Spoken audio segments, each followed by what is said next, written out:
حضرت عثمان کا چونکہ میں رشتہ دار ہوں، بنو امیہ سے میرا تعلق ہے، حضرت عثمان بھی بنو امیہ کے تھے، تو حکومت پہ دباؤ ڈالا جائے کہ حضرت عثمان کے قاتلوں کو چوک پر لٹکایا جائے۔ یہ گڑبڑ یہاں سے شروع ہوئی ہے۔ بات آ رہی ہے سمجھ میں؟ حکومت سے مطالبہ ہے کہ حضرت عثمان کے قاتلوں کو چوک پر لٹکایا جائے۔ یہ مطلب نہیں تھا حضرت معاویہ کا کہ حکومت کا اہل میں ہوں، مجھے خلافت دی جائے، میں علی کو نہیں مانتا یا میں علی کو معاذ اللہ برا سمجھتا ہوں، ایسا نہیں تھا۔ آج کل بعض لوگ یہ کہتے ہیں کہ حضرت معاویہ کے حکم سے حضرت علی کو گالیاں دی جاتی تھیں، یہ غلط ہے۔ یاد رکھو عربی کے لفظ کا ترجمہ اردو میں، یہ بہت سے لوگ نا ان کو عربی زبان سے ذرا بھی واقفیت نہیں ہے، چھوٹے چھوٹے بچے آ کے بیٹھ گئے ہیں۔ عربی میں کسی پر اعتراض کرنا، اس کی پالیسیوں کو غلط قرار دینا، اس کو بھی سب و شتم کہا جاتا ہے۔ اردو میں ہر جگہ اس کا ترجمہ گالیاں نہیں ہوتا، گالیوں کا مطلب تو ہمارے ہاں کچھ اور سمجھا جاتا ہے۔ آپ کسی پر اعتراض کر رہے ہو، اس کو تو سب و شتم کہا جائے گا۔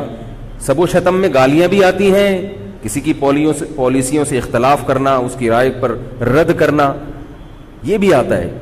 لیکن اردو میں گالی کا مطلب برا لفظ ہے، گالی کوئی شریف آدمی نہیں دیتا۔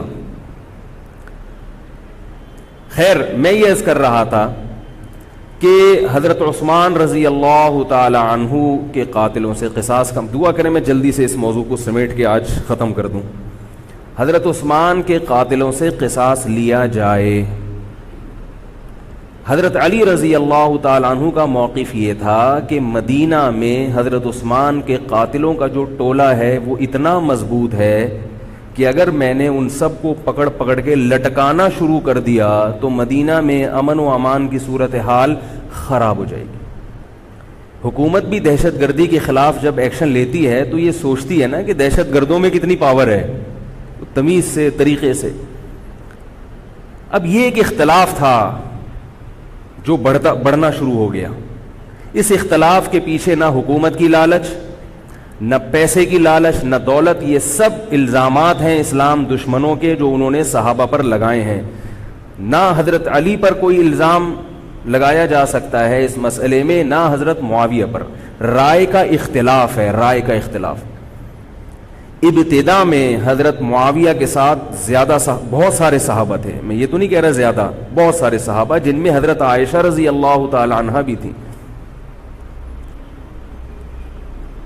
بعد میں حضرت عائشہ رضی اللہ تعالی عنہا کا موقف تبدیل ہو گیا جب انہوں نے دیکھا کہ اس سے مسئلہ حل ہونے کے بجائے اور بگڑ رہا ہے، تو حضرت معاویہ نے حضرت علی کی بیعت سے انکار کیا، کہا کہ جب تک حضرت عثمان کے قاتلوں کو چوک پہ نہیں لٹکایا جاتا میں آپ کے ہاتھ پہ بیعت کرنے کے لیے تیار نہیں ہوں۔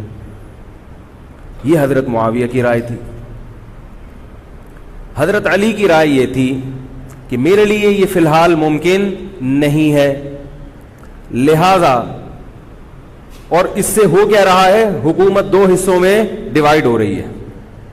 ان کی رائے یہ تھی کہ حضرت معاویہ رضی اللہ تعالی عنہ کو اپنے اس مطالبے سے دستبردار ہو کر میرے ہاتھ پہ بیعت کر لینی چاہیے، اور قرآن کا حکم ہے وَإِن طَائِفَتَانِ مِنَ الْمُؤْمِنِينَ اقْتَتَلُوا فَأَصْلِحُوا بَيْنَهُمَا فَإِن بَغَتْ إِحْدَاهُمَا عَلَى الْأُخْرَى فَقَاتِلُوا الَّتِي تَبْغِي حَتَّى تَفِيءَ إِلَى أَمْرِ اللَّهِ، کہ اگر مسلمانوں کا کوئی فریق بغاوت پہ اتر آئے، حکومت وقت سے لڑائی کرے، قاتل التی تبغی، تو جو طبقہ حکومت کو تسلیم نہیں کر رہا یا حکومت کے خلاف بغاوت کر رہا ہے اس سے قتال کرو۔ حضرت علی کا موقف یہ تھا کہ قرآن مجید کی یہ آیت مجھ سے مطالبہ کر رہی ہے کہ جو لوگ میرے ہاتھ پہ بیعت نہیں ہو رہے جبکہ میری خلافت قائم ہو چکی ہے، تو میں مسلمانوں میں تاکہ اختلاف اور انتشار نہ ہو، میں اس فریق کو تلوار کے زور سے بیعت کرنے پر مجبور کروں۔ بات آ رہی ہے سمجھ میں کہ نہیں آ رہی ہے؟ آج تو پولیس بھی نہیں بلا سکتے، موبائل ہی نہیں ہے بھائی، بند پڑے ہوئے، ورنہ میں پولیس بلوا لیتا آج آپ کو بات سمجھانے کے۔ لیکن میں کہتا ہوں کہ میں پولیس اگر بلواتا، اگر پولیس ہی کو سمجھ میں نہیں آئی، یہ بھی تو بڑا مسئلہ ہے۔ خیر،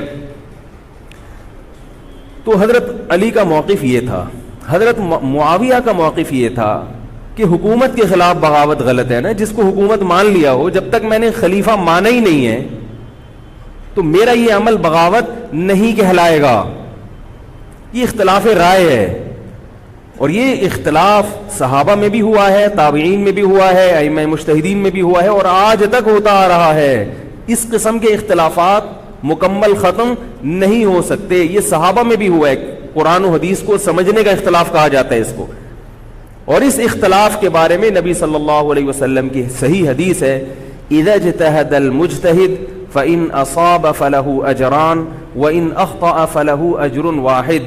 جب کوئی مجتہد اجتہاد کرتا ہے، کیا مطلب قرآن و حدیث کو سمجھنے کی کوشش کرتا ہے، اگر وہ صحیح نتیجے پر پہنچ جائے تو اس کو 2 اجر ملتے ہیں، اگر غلط نتیجے پر پہنچے تو بھی 1 اجر ملتا ہے اس کو، اس لیے کہ اس کے بس میں جو تھا وہ اس نے کر لیا. اب پیغمبر تو موجود نہیں ہے جو آگے بتائیں گے کہ یہ صحیح کر رہا ہے یہ غلط کر رہا ہے. میں نے اپنے ایک استاد سے ایک مرتبہ پوچھا کہ حضرت یہ علماء میں جب اختلاف ہوتا ہے کسی مسئلے میں تو عوام بڑی پریشان ہوتی ہے، کیا کریں ہم؟ انہوں نے فرمایا کہ عوام کو یہ بتاؤ کہ ہم پیغمبر نہیں ہیں اور ہم پیغمبر سے براہ راست مسئلہ پوچھ نہیں سکتے.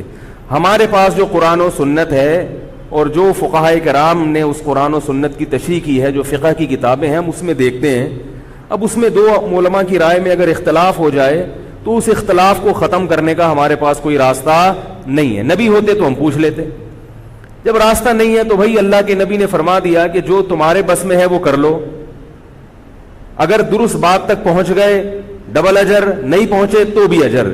اس میں ہمیں بتا دیا کہ اسلام پر عمل کے لیے اتنا کافی ہے کہ جو تمہاری استطاعت میں ہے وہ کر لو. نہیں آئی بات سمجھ میں؟ اب یہ اختلاف چھوٹے مسائل میں بھی ہو سکتا ہے اور بڑے مسائل میں بھی ہو سکتا ہے. تیسری بھی ایک جماعت تھی. یہ 2 اختلاف تو پتہ چل گئے نا، حضرت علی کا موقف، حضرت معاویہ کا موقف. ایک تیسری جماعت تھی جو یہ کہتی تھی کہ نہ ہم حضرت علی کا ساتھ دیں گے نہ حضرت معاویہ کا، کیونکہ دونوں مسلمان ہیں، دونوں لڑ رہے ہیں، مسلمانوں کو ہم لڑتا ہوا نہیں دیکھ سکتے. ان کا موقف تھا حضرت علی رضی اللہ تعالیٰ عنہ ایک صحابی کے پاس گئے.